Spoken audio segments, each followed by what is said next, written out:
which are everywhere from libraries to big box retailers, and she's participated in a few of our Globe panels in the past. So welcome back, Tanya. Ed Mantler is the Vice President of Programs and Priorities at the Mental Health Commission of Canada, which I hope all of you know. They're one of our sponsors today. We thank them for that. Thanks, Ed, for joining us. And last but not least, Keith Dobson is a professor of clinical psychology at the University of Calgary. He does research in a number of areas, well-known researcher in psychology, and recently he's been doing some work on stigma of mental illness in the workplace.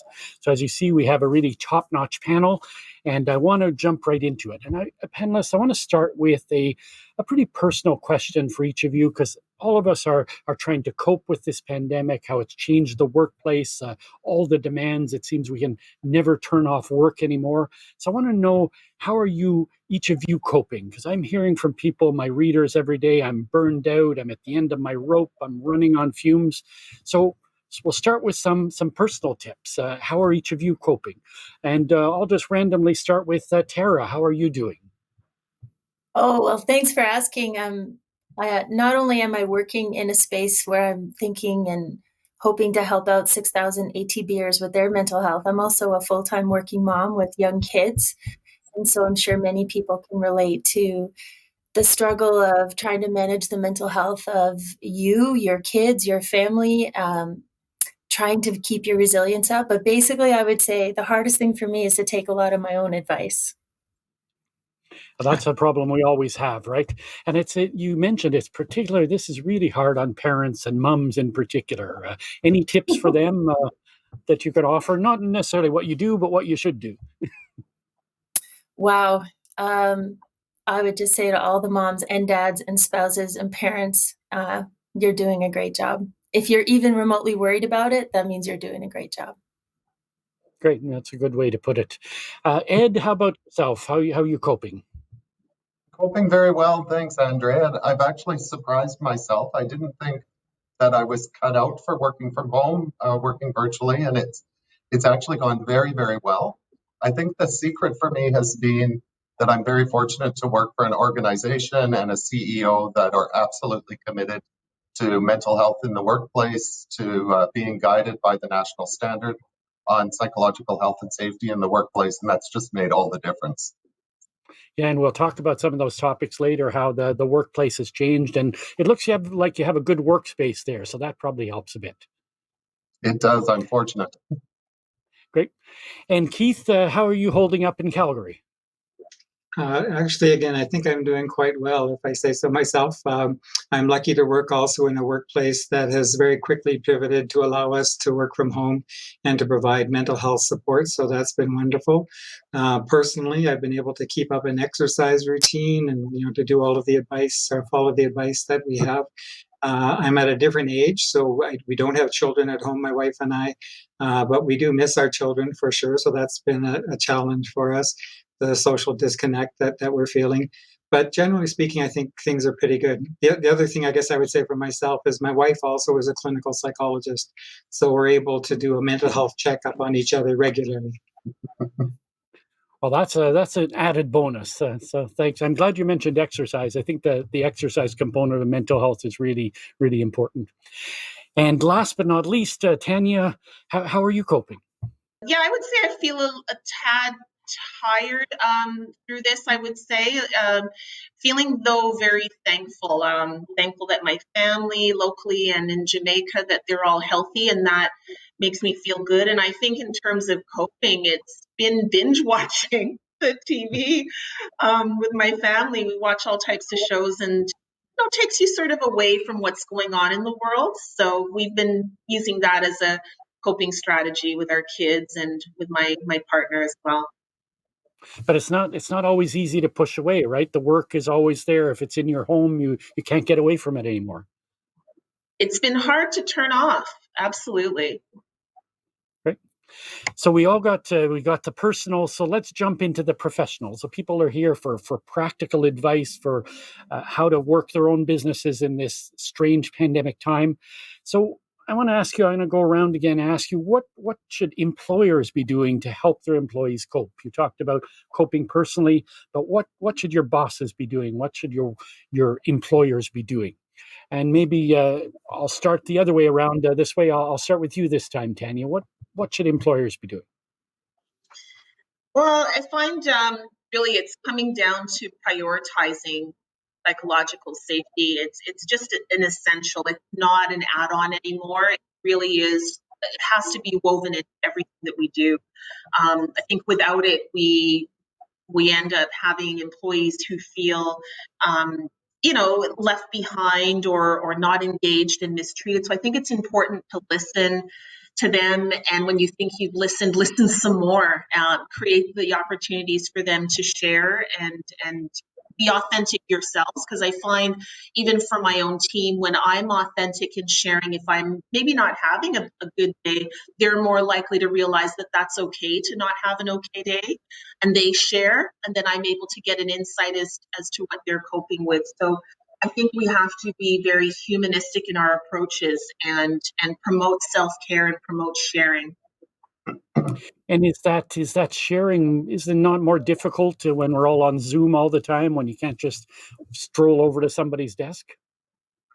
It's tricky, and I think that's why we have to not just rely on the video conferences. I mean, we have to actually pick up the phone and call people and say, hey, I just wanted to hear your voice on the phone and say hi and thank you so much for coming out. And, even just recognizing that, I know things must be so difficult. You did a great job on that project. Thank you so much. I know it must be hard, but it was just great. So finding different ways to connect with people. Yeah, one of my bosses, I thought, did a great thing recently. She invited us into a park to a physically distanced meeting, but they were out the outdoors and we got to talk and actually see our colleagues. So little imaginative things like that can help. So Ed, Absolutely. We had a donut party. Oh, great. Oh, that's even more fun. We had a party at the park with our team, and everybody feasted on donuts at a local park, and it was just lovely seeing everybody and still socially distanced. Wow, I'm going to write that as tip number 1, donut party. I like that. Now, Ed, the Mental Health Commission has the psychological standard. How can that be adapted and applied in these pandemic times? The National Standard on Psychological Health and Safety in the Workplace has actually proven itself as an excellent framework and foundation for a well thought out response to the pandemic. And the Mental Health Commission ourselves have used that approach, but I've also heard from other organizations that have made the standard the framework, the foundation on which they developed their COVID response. Looking at the psychological factors there, it really gives direction as to where to put our energies in supporting staff. And it comes down to some very practical things. Communication, number one.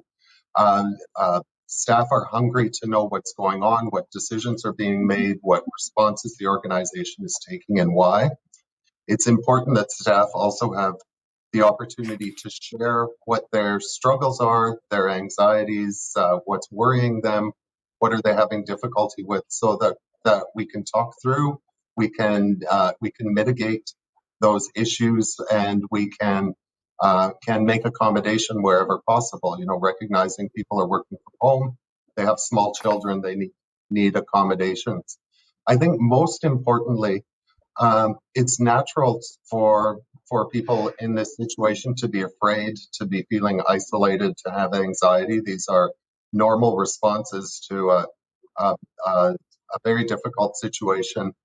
But often, as Canadians, we don't have necessarily the skills to recognize or know how to cope with that normal range of emotions. So making resources and training available to staff on how to talk about, how to recognize, and how to deal with their concerns, how to bolster their mental health resilience is very important. Now, a lot of employers listening in will be familiar with the standard, but some may not. Can you give us really briefly, what is that? Is it a program? Is it a booklet? What is it? Absolutely. The national standard is really a set of tools, guidelines, and resources developed by the Mental Health Commission of Canada along with the Canadian Standards Association It's a voluntary standard that gives organizations a grounding in creating a plan in order to provide their staff with a psychologically healthy and safe workplace and workplace culture. Right. And Tara, I know you use the standard in your workplace, but what else are you doing to help your employees cope that others could learn from? Yeah, well, we are fortunate at ATB to, first of all, have been working in the space of building our awareness around mental health in the workplace for 8 or 9 years. So we're lucky that we had a strong like literacy and awareness level within our culture and within our organization. We have some amazing leaders and role models.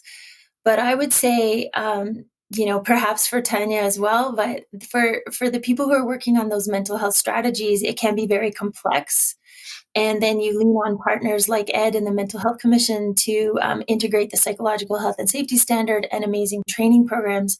But on the side of the employees, you really want to try to keep it simple, knowing how we started our conversation, that we're all coping as best we can, to sort of layer on some complex messaging tools at the leader and employee level actually can work against you. So at ATB, we're just really lucky that we're using the Working Mind training 2 years ago. And then that gave us some simple tools, and we've just been going back to those and keeping them simple, keeping them consistent, creating some shared language around mental health in the workplace. And I was going to ask you about Working Mind. Can you tell us a little bit more about that program? How does it work, and how does it work now during a pandemic? Absolutely. The Working Mind is a training program offered through the Mental Health Commission of Canada. Many organizations are now making that training widely available to their employees, and it does a couple of things. It decreases the stigma, those stigmatizing attitudes and beliefs that cling to mental illness. It gives participants a language to talk about what's happening to them and their response to the environment around them. And most importantly, it gives some fairly simple self-help cognitive behavioral skills to become more resilient. Now, the program is typically provided in face-to-face training. And so through the pandemic period, it's actually not being delivered, but being replaced with a virtual training program that Keith Dobson was actually instrumental in helping us to develop, a very effective program to teach some of those same skills and to make that readily available to so far about 5,000 Canadians who are on the front line of working through this pandemic. Great. And I was going to ask Tara too. You're using this program at ATB. How have you adapted it to the pandemic? How is it different now? Well, we were excited to be rolling out the in-class delivery model to both the Working Mind for managers, Working Mind for employees, and we've had amazing results, data, feedback, behavior change. And so we were full steam ahead on the in-class delivery, and obviously that all changed. So we were so happy to work with the Mental Health Commission around testing some of the virtual delivery, and we're right now just planning how we can best start delivering the program virtually, and it will just complement and build that shared language that Ed was talking about throughout the organization. So the more people we can get trained, the better. And then hope you see the results in reduction in stigma, increase in resilience. Yeah.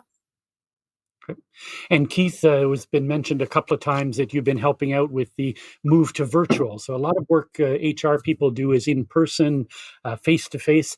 How have you helped people adapt to this pandemic need to do things virtually? Yeah, so one of the great features of the Working Mind program in particular, but many other programs, is that they are flexible or adaptable. So in fact, the Working Mind program, when it was first developed, was in the context of first responders. We started with police and then expanded to fire and other EMS type services. And then we moved it to the workplace, the general workplace. And so it's shown remarkable flexibility. We've been able to adapt it for large organizations, small organizations, pipelines, and so on, like different groups. So I think that's one of the great virtues. But it has some core elements, which again make it very transportable. So, for example, one of the concepts is the mental health continuum, which is the idea that we're all having some degree of mental health versus mental struggles through mental illness. So we use a color-coded system, which is quite intuitive and quite flexible, and it can be delivered either live or it can be done virtually. So a lot of the content, again, is of a form that it can be delivered in different formats. Now, and while I have you, the researcher, I want to know, is there actual data on do we know how employees are coping? Is there any good data out there other than the anecdote that we're all running on fumes? Well, I know of 3 national surveys that have been done now. They're looking at Canadian populations largely.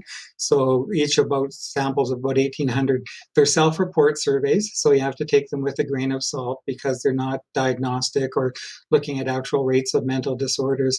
But the evidence does generally seem to suggest that rates of anxiety, depression, substance use, domestic violence, self-harm are unfortunately up in the context of the pandemic. So I think there's good data. My colleagues and I here at the University of Calgary also have a paper in review looking at published articles from around the world. And this appears to be the general trend in all of those studies that have been done. Some of them are survey data, but some are actually based on good quality diagnostic interviews. And they all suggest, again, that rates of mental disorders have gone up. But you mentioned in passing, changes in emotion aren't necessarily a mental illness. There's That's different, right. the whole spectrum there. Exactly right. And again, survey data, we always take with a grain of salt because, of course, there could be presenting biases or sampling biases that lead to differential results. But yeah, and one of the virtues, again, of the mental health continuum, like I said, is that we're all on it. We all have some degree of functioning, and we might, in some areas, be functioning quite well, like our behavioral performance at work might be quite good, and at home we're struggling. So again, it recognizes that different signs and symptoms can be present for different people. Now, Tanya, I want to ask you, working at home has become this new normal for a lot of people. Not everyone can work at home, but many people do. Has this been good or bad for our mental health? Do we have any sense of that yet? It's interesting from talking to employees. There's a number of employees that appreciate being not having to do commute that some of them would have had to do, as well as they're appreciating, because we're in the midst of a pandemic, they're appreciating not having to potentially be around too many members of the public. So I find there is a certain sense of comfort in being in your own environment. But what I'm also hearing at the same time is people are missing their colleagues. So they're missing that sense of being part of something, and it's not the same on a video conference. So there is a certain element of isolation that I'm hearing about from some individuals, where they're feeling a little less engaged, a little less connected, because they're not interacting in the richest form, in the richest way. So again, there's that whole spectrum. I'm hearing some people are thriving in this new world, and some people are kind of feeling adrift. Correct. Well, not an easy challenge to deal with if you're in HR. No, and that's why it's hard, and you're not getting the same cues. Like I'm really noticing that if you take, for example, some of the meetings we're having, all of our meetings now are certainly virtual and online, and you're looking for different cues than what you would see if you were in person. So now sometimes it may be that you're seeing some cameras being shut off, and you're not sure, is the camera shut off because the person's not properly attired, or is the camera shut off because they're not themselves today, they're feeling down. So there's different almost cues that we're looking for, and we're really having to encourage our managers to become more aware of checking in with their staff members and to look out for different cues. And just I find that's a whole other piece in a virtual world. You're not seeing the full context, you're seeing people in a box. Oh. Tara, is that, I see you nodding, is that resonating with you? That It is resonating. And, I have found some interesting paradoxes at ATB, because we have like a steeped culture in mental health awareness.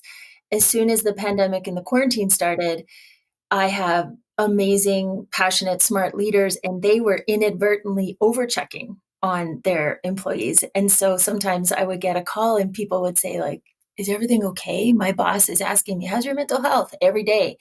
And it comes from a place of wanting to be a great leader and implement the working mind training. And I need to check on people, but there really is an essence of what is your actual relationship? Like before this started, would you have said, how are you every day?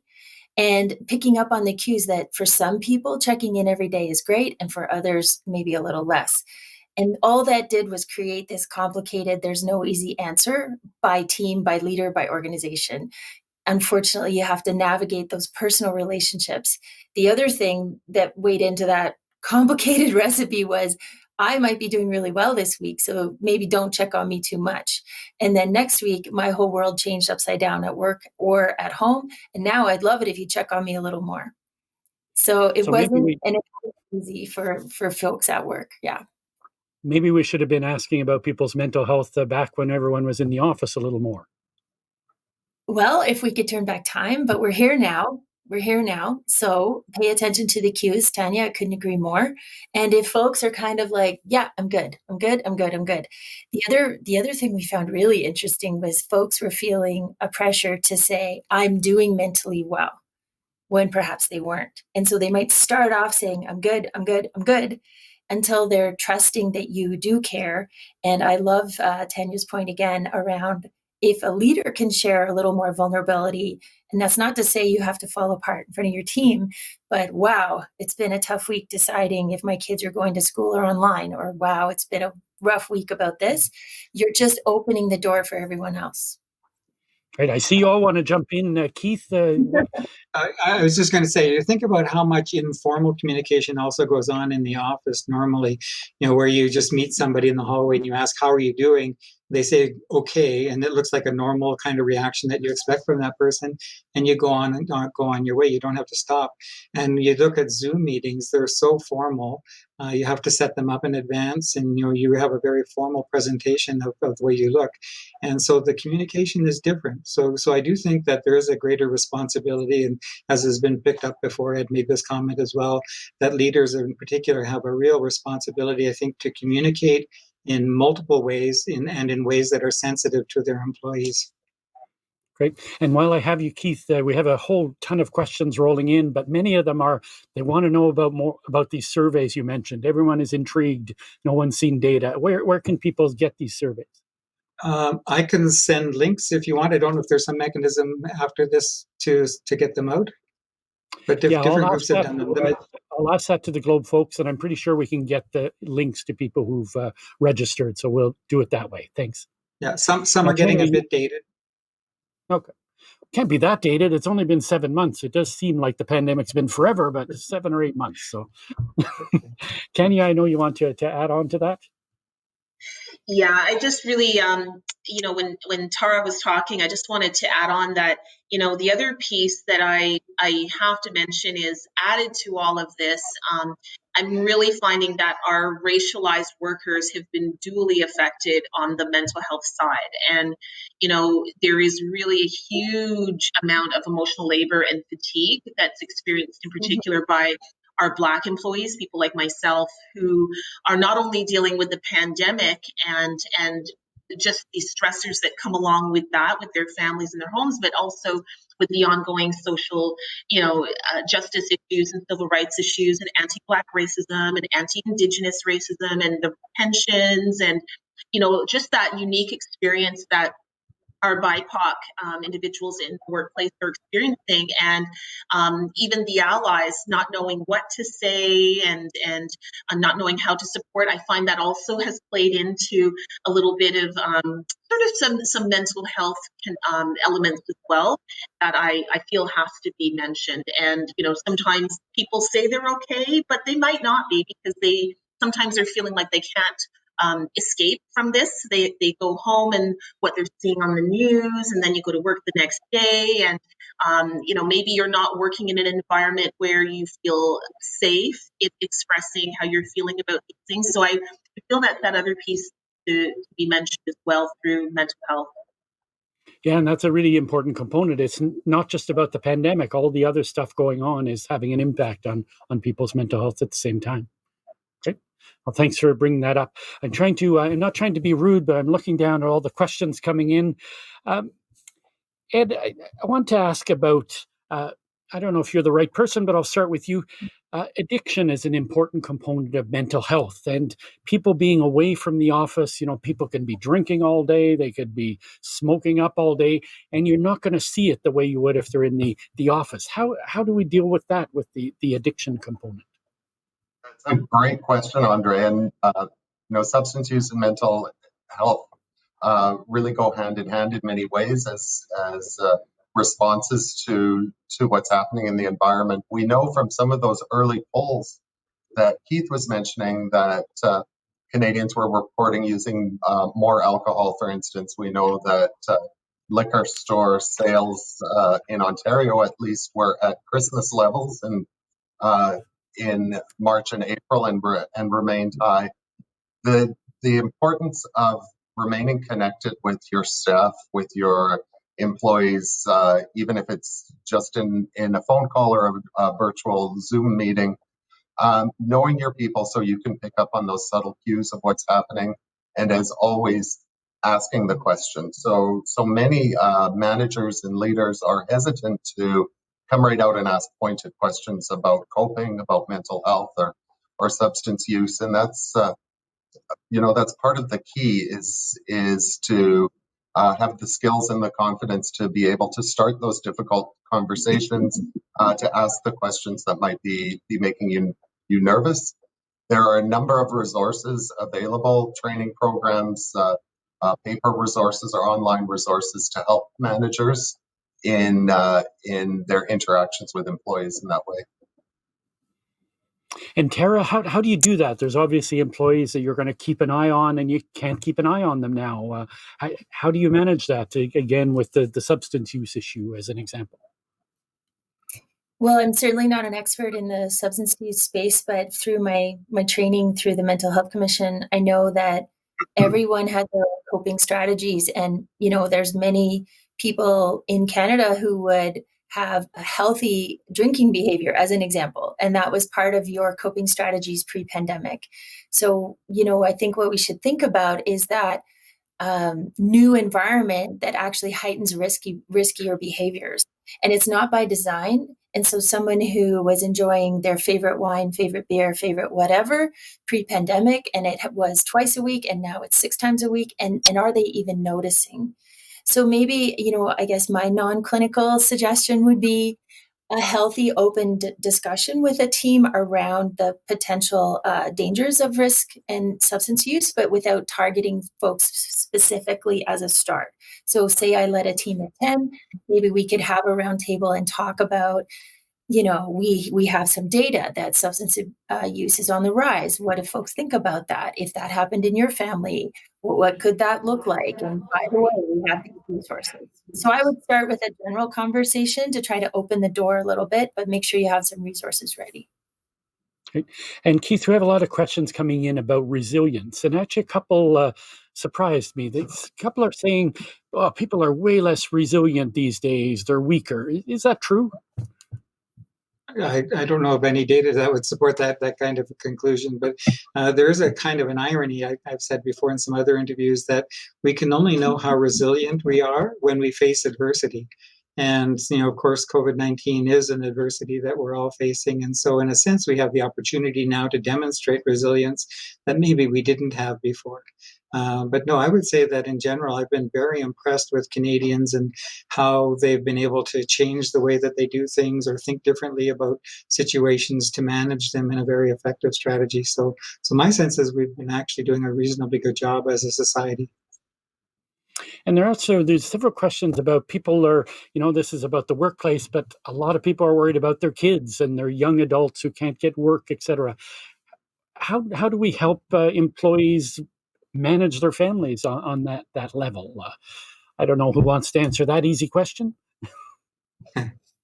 Keith, do you want to jump in there again?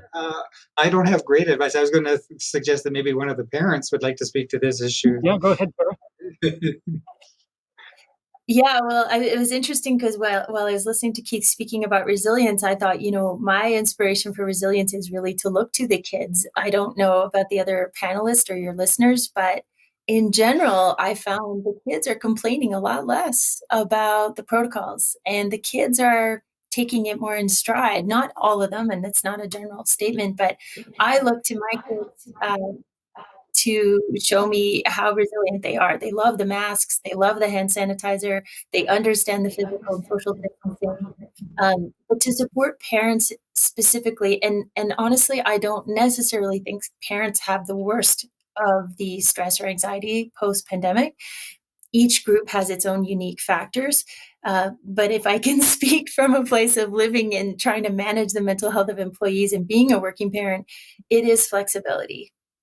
It is flexibility, and I've been very fortunate to have a lot of flexibility when I needed to juggle my schedule or my workload. So I really wish I had a more simple answer to help parents, but just recognize the struggle.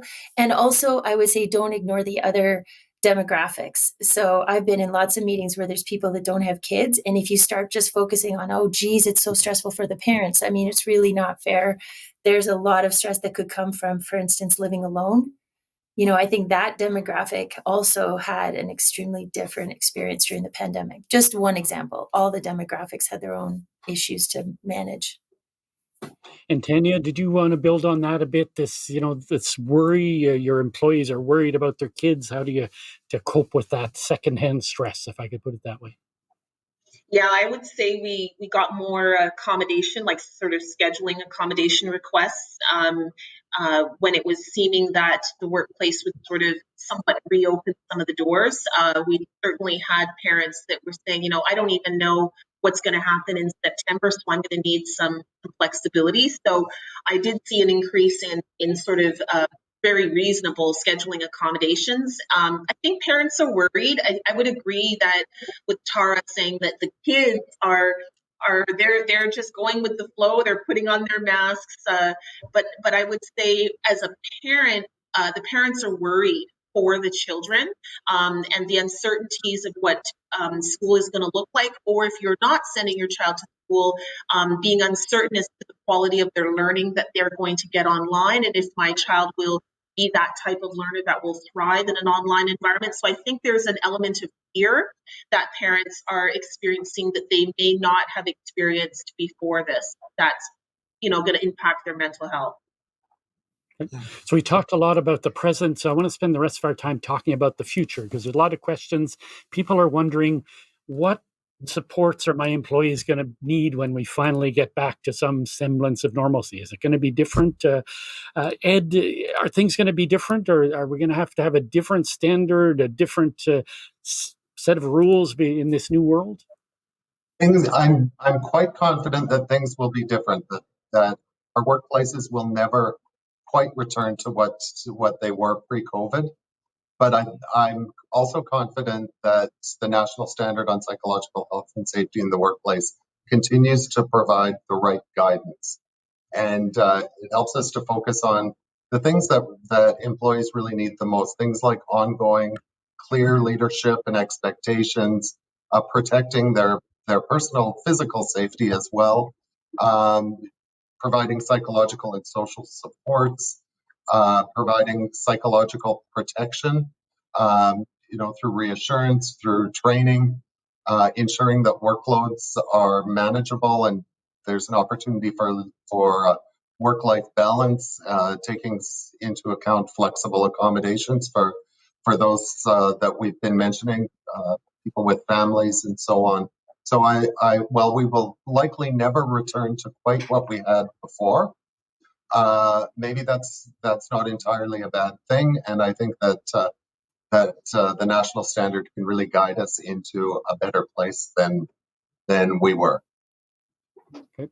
And Keith, again, lots of questions on this. Lots of newspaper articles being written about the next pandemic is going to be the mental health fallout from all this. Yes. How do employers prepare for that? Is it inevitable? Is it true? What do we know?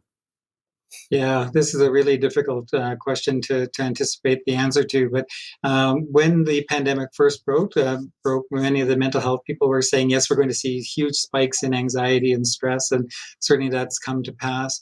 With loss, and again, loss of employment, loss of opportunity, loss of loved ones in some cases, we've also seen increases in rates of depression and substance use now.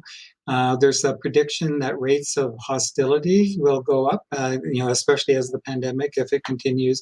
And there's a sense that maybe governments or individuals should have done more.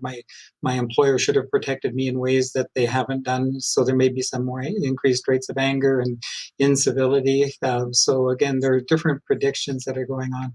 One of my worries is for the children, again, especially if they're in the either early years when they're developing their sense of social identity, or if in their teen years when they should be starting to date or have romantic interests, and those are being perturbed by COVID-19. So I think there may be some long-term mental health consequences in terms of the identity that the next generation has. But for the employers, I agree a lot with what Ed just said. That again, the leadership, the communication, these are critical issues, and it's going to have to vary by type of employment. I feel badly, in particular, for these small mom and pop type shops, where they do direct service. I don't know that they're going to be able to change their way of being after the pandemic. For larger organizations, I think there is more flexibility and more ability to let employees, for example, have mental health days if they need them. But for the smaller direct service kinds of employers, that's going to be a real challenge. And Tara, with so much uncertainty, how do you figure out what employees are going to need when they eventually come back in whatever the office looks like? Yeah, well, I have a million things going through my mind. I think, some as a layperson, some of that research around one of the things you can do to support your own mental health is focus on what you can control. And it feels like there's less and less I can control. But in fact, there are some things. So when I think about, in my personal life, I'm a planner and I'm a parent, and I've now lost the ability to plan ahead. I mean, that's in the workplace as well. But, this idea of going back to where we were, there's things I want to go back to in my personal life, sports and concerts and stuff like that. But I don't want to go back to the way things were at work. I want to keep it where it is, where mental health is front and center, where we are teaching people how to have great conversation. We're teaching them how to role model, and we are using our resources. I think employers out there, you've all bought and paid for an EFAP. What's your usage rate? Is it single digit? Are you excited when it's 10%? I mean, 30, 40, 50% of your employees need to access the resources you paid for. And all your leaders need to be role modeling how I use EFAP, and perhaps you could use EFAP and more. That's just one example. So all those things you bought and paid for that were sitting there, now's the time. And I don't want to go back to the way it was. I want to keep mental health and resilience and preventative and proactive and reactive, all those pieces. I want to keep them at the forefront. That's my vote. And Tanya, a couple of questions on this too. How are employee assistance programs adapting? Are they adapting well to the new needs of employees in the pandemic?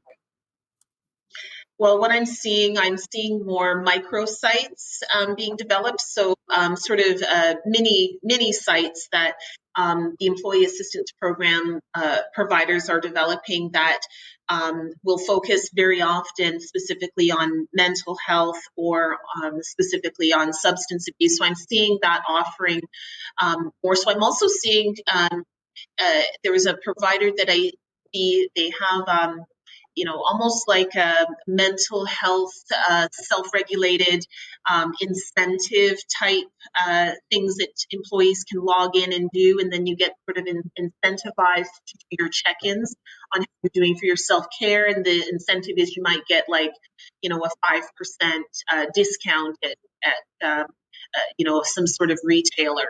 So I'm seeing some novel approaches to getting that might appeal to different people in different ways. So I have seen some changing offerings as it pertains to EAPs. Okay. Now, we only have a few minutes left. When I do panels, I always like to end them on a positive note, if that's at all possible. And we have a question that just came in that I think is a good way to end. Someone is asking, how can we, in these sometimes hopeless times, how can we help build hope, and how important is that in the workplace? Ed, maybe you can kick us off. What messages can we send to be hopeful in the workplace? We as leaders, we can remain positive. We must maintain our future orientation. We don't know exactly what the future will look like, but we know what we need to accomplish. So maintaining that future focus, keeping communication very open, and openly talking about those feelings of hopelessness, talking about good news stories from across the team to inspire one another. Keith, any good practical advice for being hopeful? Well, I guess I would say two things. One is that right throughout this whole experience, I've been saying we should never use the term social distancing. We should talk about physical distancing and social connection. So I think, as leaders, and again, as people that are engaged either as an employee or as an employer, we need to maintain our communication through whatever methods and as many different methods as we can. So, and we've heard some examples of that during the session today. The other thing I would say is try to find a cause or a purpose to which you're working. And again, that can either be individual, which is very important for people's sense of identity and sense of value, or it can be organizational. So again, find some purpose that you can all get behind and work towards that's going to be future oriented. And again, what that would be, of course, up to the organization. Okay. Now, I've just been reminded that I have lack focus, and we actually have 15 more minutes, so I don't have to ask you to wrap up yet. So I'm going to save that hopeful question for the other two of you for the end, and I'm going to focus on a question that is really relevant to me. Someone is saying, a lot of my employees have a lack of ability to focus. How do we help them with that? Some of them have trouble telling time, like me. But how do you deal with that focus aspect? Tara, maybe you can help me out with this. Sure. Well, I have some just layperson research that I've leveraged and shared all across ATB, because especially I would say March, April, May, there was a real sense of, is it just me, or am I losing track of my thoughts? And I had some really esteemed colleagues of mine say to me, and I quote, "I just feel a little dumber every day." And I thought, yeah, I kind of get that. And especially if you're someone who's on video all day, every day, like I am, and you're not taking breaks, I would suggest look up some short articles on screen fatigue, and that's a real thing, and it is affecting us mentally and physically. And, I'm the same as Tanya. We love to do a little binge watching at night. But in essence, to really stop and think about all the screen time, from the smallest screen in your life to your cell phone, to your tablet, to your laptop, to your TV, that can really get away from you. And it does impact your ability to focus. So once you've established good connection and trust, you can turn off your video for some meetings. You don't have to be on video 24 hours a day. I would say that's my tip for that lack of focus or concentration. Wow, I want a plaque that says that you don't have to be on video 24 hours a day. I'll send it to my boss. Hope she's not listening. More than others. Yeah. So Tanya, did you want to talk about that a bit more too? How do you help people focus? How do you know they are unfocused? Again, when they're remote. Yeah, I mean, I just actually encountered this ironically this morning with one of our staff members, and he was explaining that just difficulty with focusing, and I think what I had said, and it's really, I said it happens to me too, and I said I can totally relate to that, and I said to him, you know what? What's the one thing you can do today? What's the one thing you can accomplish today that will give you a sense of fulfillment, and focus perhaps on that, and let's see how that goes for the morning, and then let's see if there's something else for the afternoon. So kind of breaking it down into something small and achievable, because we feel that we have so many things coming at us at all different directions that you sort of start and stop and start and stop. And so I think sometimes just do one thing and do one thing well. and communicate that out and across, and give yourself a pat on the back. Sometimes we're so hard on ourselves. Yeah, I think that's an important one, right? People are being really hard on themselves, especially that they're isolated, they're alone. In many cases, thankful they actually still have a job, and people are really, really demanding of themselves, right? Okay. Great. So I'm going to jump around a bit because I'm trying to cram in all the questions. So I'm going to jump to Keith. Someone's asking, how do you know if an employee is suffering from burnout? If the red light should be going off, how do you know when to intervene? I guess I would say a couple things. One is that you could certainly provide information to the employee themselves so that they can do their own sort of check-in and report back to you. But the other, I think, is setting goals. So the comment that was just made about, so having manageable goals. One of the big skills or the coping skills that we talk about in the Working Mind program is the idea of having SMART goals. So I think, again, as a manager or an employer, you can help the employees set SMART goals. And if you see that their performance is starting to miss or they're not able to attain the goals, that's another sign that you might be seeing an employee that's struggling. And then finally, I would just say open communication again. If you think that you see some signs or symptoms, just like you would if you were physically in the office, you could ask the person, here's what I'm observing, here's what I think I'm seeing, what am I seeing? And then just ask them directly. So I think opening up that line of communication in a supportive manner, again, knowing as an employer that you've got access to resources that you can then draw on if you get a negative answer or a problematic answer, then I think that's the way I would respond. And is that harder to do now than it was when we were all in the office?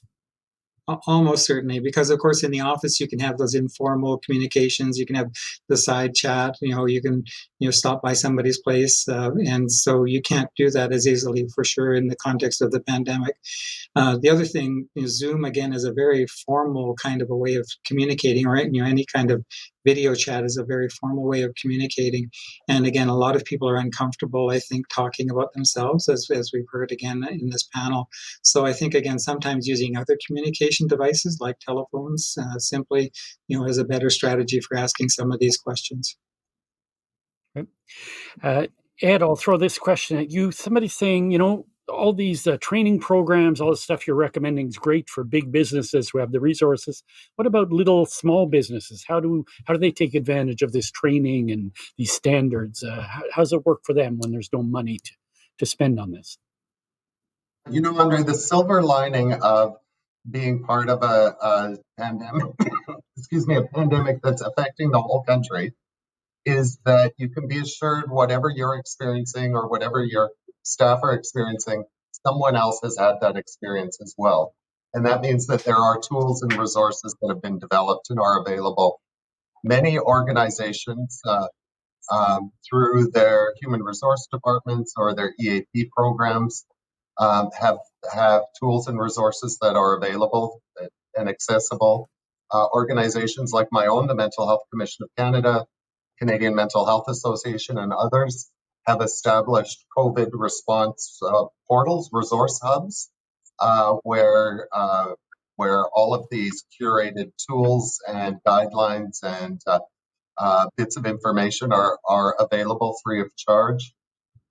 There are other free services that some of the training that I spoke about through the Mental Health Commission of Canada website, the training related to helping other people, being aware of the mental health needs and challenges of people around you, that training is free.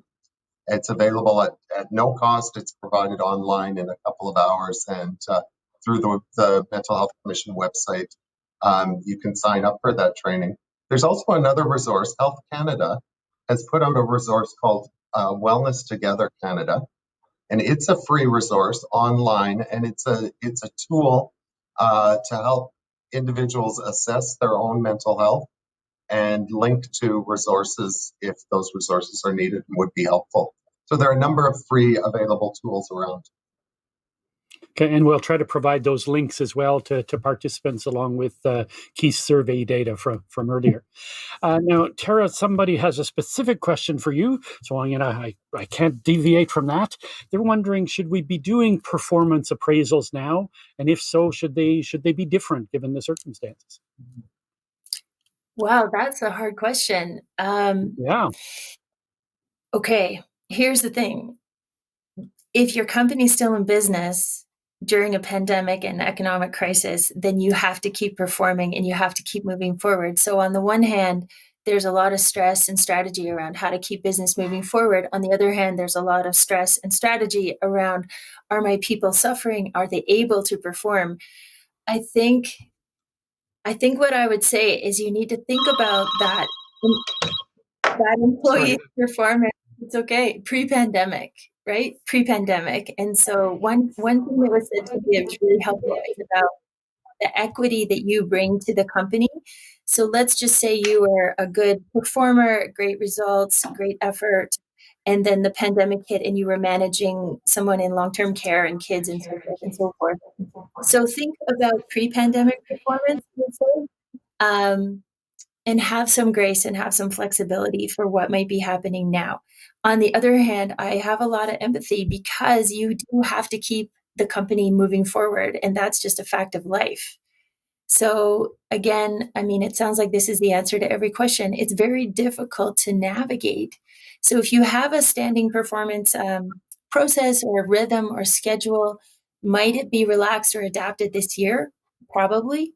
But would it stop altogether? I would say no. And I mean, I'm interested to see what Tanya would say to that too. Yeah. I like that, have some grace. I think that can serve us well in these times.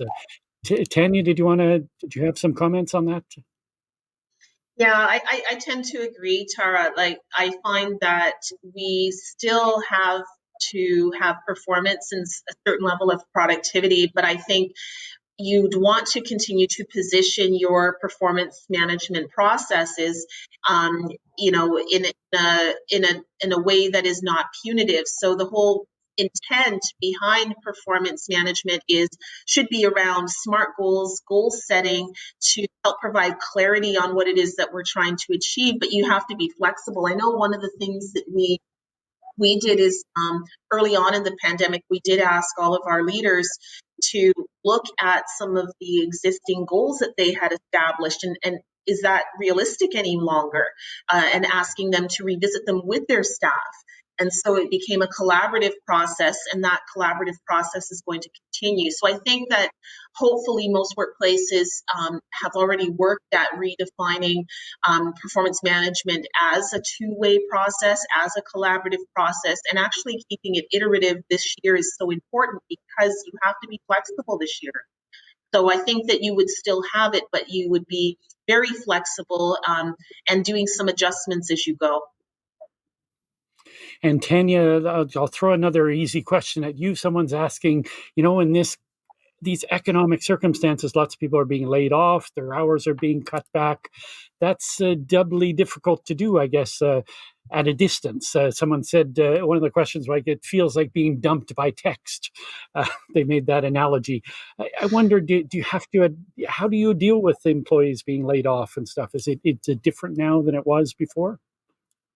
Yeah, it's really tough because what you would have done before is you would have been able to have a stronger human element because you would do these difficult conversations in person, which is the easiest way to show sincerity and authenticity, but it's harder to convey that over screen. And 100%, we don't want to hear of anybody getting dumped by text. So we are choosing the next best option for those difficult conversations since we can't do the in-person, and that is through video. But we recognize that that's still tough. But yeah, we're definitely not doing this over text and not over the phone. And they're getting variations on this question from many people about just practical suggestions for as the times get literally and figuratively darker as we move into fall. The holidays are coming. That can be a difficult time for employees at the best of times. Any just practical suggestions for employers to deal with just what seems like this building pressure that's coming to everyone? I don't know, Keith, do you want to try that one? Well, I think there are a whole host of recommendations that we've been making again to maintain mental health throughout the pandemic. Things like maintaining a routine, so trying to get your sleep cycle as normal as possible, eating healthy, exercising regularly if you can, one way or another. For people that are exercising outside by going for walks and so on, you should now start thinking about what your alternative plan is going to be, or if you're going to be a skater or skiing or something outside with physical distancing. But you need to start doing that planning now. I would recommend strongly that people continue to go outside, get natural sunlight and get the benefits of that, even as the days get shorter, or maybe even especially as the days get shorter. Keep your social contact as high as you can. Watch your self-talk. If you find that your self-talk is shifting over to the dark side, you should ask yourself about what's going on and see if you can modify it, or if you need to get professional help. I think keep a track of good information. Somebody made the comment earlier that this is a transient and shifting kind of sands that we're working in. So I think that as the health information changes, we need to update and keep current with the information so that we're, again, as flexible and nimble as we can be in our response. So those are more personal, I think, but I think as an employer, you can also promote those kinds of activities in your employees. And the point you made earlier, I think, was an important one in passing about it's physical distancing. It's not social distancing. Don't lock people out. And, even though there's not a nice day out, that doesn't mean you shouldn't go out and meet people or go outside, etc. So, exactly. Ed, do you have any practical tips on that, as we go into the fall, as things are going to feel a little harder? Yeah, completely agree with all of Keith's suggestions there. As employers, acknowledge those feelings, have a discussion about them, talk about strategies to have a brighter day, coping strategies, but equally, or perhaps more important, celebrate the successes, celebrate the small victories, bring people together, although virtually, in social ways. Uh, as these major events in the year come up, like Thanksgiving, um, have a celebration, a virtual celebration amongst your team. A Thanksgiving lunch, that kind of thing, to keep people engaged, keep them uh, uh, looking at the positive side of their experience. And now we really do have a couple of minutes left, so I'm going to jump back to my earlier question and come to the final two of you that I neglected earlier, and ask you, Tara, what message of hope can you give to employers with managing this in an unprecedented time? Well, I had time to think about it, so I appreciate it. I would just echo that for the employer or whomever, however much capacity or resources you have to think about the mental health strategy, it can be very complex. Lean on the experts, lean on partners like the Mental Health Commission of Canada has been so generous and so collaborative with ATB. And then we have amazingly strong resources internally. And all of that work is to keep it simple for the leaders and employees, because you don't want to inadvertently create even more pressure on a leader or an employee to somehow figure out how to manage their mental health at work. So for the simple, hopeful message, I think the goal is really to create a culture within your organization, no matter how small, no matter how big, that it's a place where people know how to offer help, but it's also a place where people are comfortable seeking help. It's both things. And I wrote down a quote I saw in an article recently about, when you're stronger, give, and when you need help, don't be afraid to ask. So that's really kind of the goal here in your culture. Have people who can give help, and have people that aren't afraid to come forward and ask for help. So I hope that's hopeful. Okay.